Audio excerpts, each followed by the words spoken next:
Hi, I'm Daniel. I'm a sleep physician. And if you have insomnia, this channel is for you. 3 months ago, Jolene had a baby and had postpartum depression and insomnia and only slept 1 hour per night.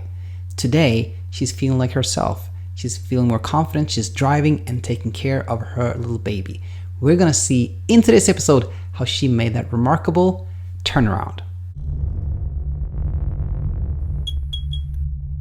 Hey there, hope you're doing well and welcome to episode 280. I said yesterday that it was 280, but I was wrong. It's actually 280 today. Always super nice being here, but extra fun when we have something that is really encouraging to talk about. So let's just jump right in here and read an email that came in about a month ago, a little bit less than a month ago. Hi. I had a baby almost 3 months ago, and I had severe postpartum depression for almost the beginning. Insomnia was one of the symptoms I had. I've been sleeping less than an hour per night, which got me obsessed over sleep since the deprivation had prevented me from driving and caring for my baby properly. After taking Lexapro for a couple of weeks, my mood and appetite had increased, but sleep not. I am in therapy for postpartum depression, and sleeping meds have not worked for me, so I would love your recommendations. That was on November 12th.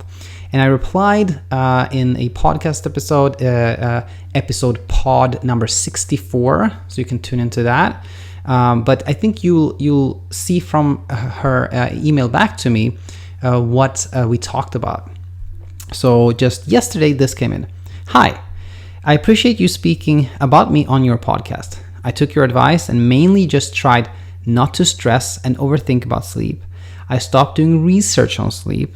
I loosened up on my bed hygiene routine. I did sleep restriction. I'm happy to report that I'm now sleeping at least 5 to 6 hours a night! Thank you so much for helping me feel more like myself.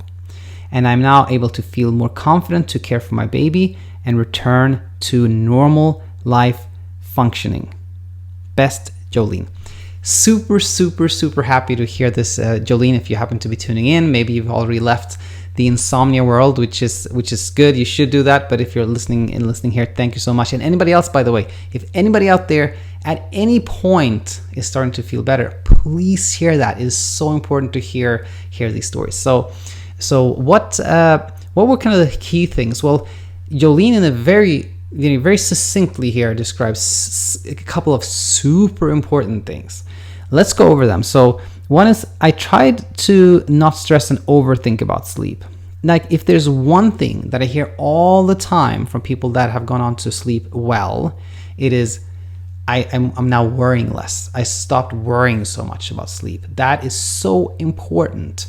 Now you may wonder, how can I do that? Well, it's true. You cannot decide necessarily to just stop worrying, but you can change behaviors, just like Jolene did.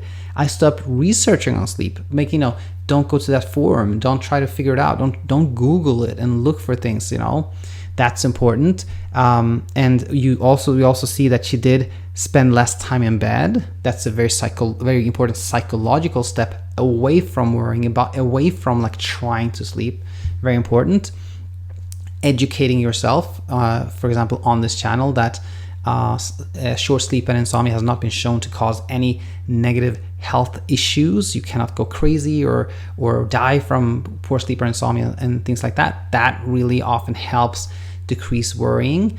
And what I feel is also so important is, like, when you spend less time in bed and you start kind of falling asleep sooner, you start falling back asleep sooner, that also really decreases worrying because you start believing that you can sleep again. And then I want to point out another one. I loosened up on my bed hygiene routine. I was really on a streak talking about that a week or so ago, but I really think it's important that you don't really have all these rules and regulations. A lot of people, feel like I gotta have the lighting right, the temperature right, the sound right, etc., to get even a wink of sleep. In fact, that just creates so much anxiety. You get this belief that you can kind of control or manipulate sleep, which you can't. So it's much better to not have these kind of forced routines or regulations, and just do something that you enjoy before going to bed. Listen to a podcast, or read a book, or watch some Netflix, or just look forward to going to bed. I think it's so important. So Jolene again loosened her bed hygiene routine, and she has gone on to do so much better. So super happy to be able to share this. And a few more things was, I think, for somebody like Jolene, like the most important thing is, like, in this, when you reach this stage, the most important thing is to build sleep confidence, to be like, this proves that I can sleep, there's nothing wrong with me, and as long as I stay away from kind of overthinking sleep and like reacting to sleeplessness, that I'm gonna do really well. That's really important. A kind of a final step. The final step towards like getting past insomnia is not knowing how much you sleep. And I'm super happy that Jolene is writing here, I'm now sleeping at least 5-6 hours a night. That's great. Even better when you get to a point where you're like, I don't even know how much to sleep. I know I sleep good. So that's kind of like the final step. And then one more thing for somebody that is in Jolene's spot here is, you've had insomnia at one time now, which means that in the future, when there is some kind of stress in your life, which normally causes us humans to sleep less, well, then your reaction may be a little bit exaggerated. Like, you may have more sleeplessness following, a certain stressful event. It's good to know that that is normal too. It's normal to have a little bit more sleeplessness if you have had insomnia. So that should really just help one not to react to the insomnia, not be like, oh my gosh, it's back, I gotta do this, I gotta do that, what's wrong with me? Just like stay the course, don't react to it, and things will go back to normal. So Jolene, thank you really so much for sharing this.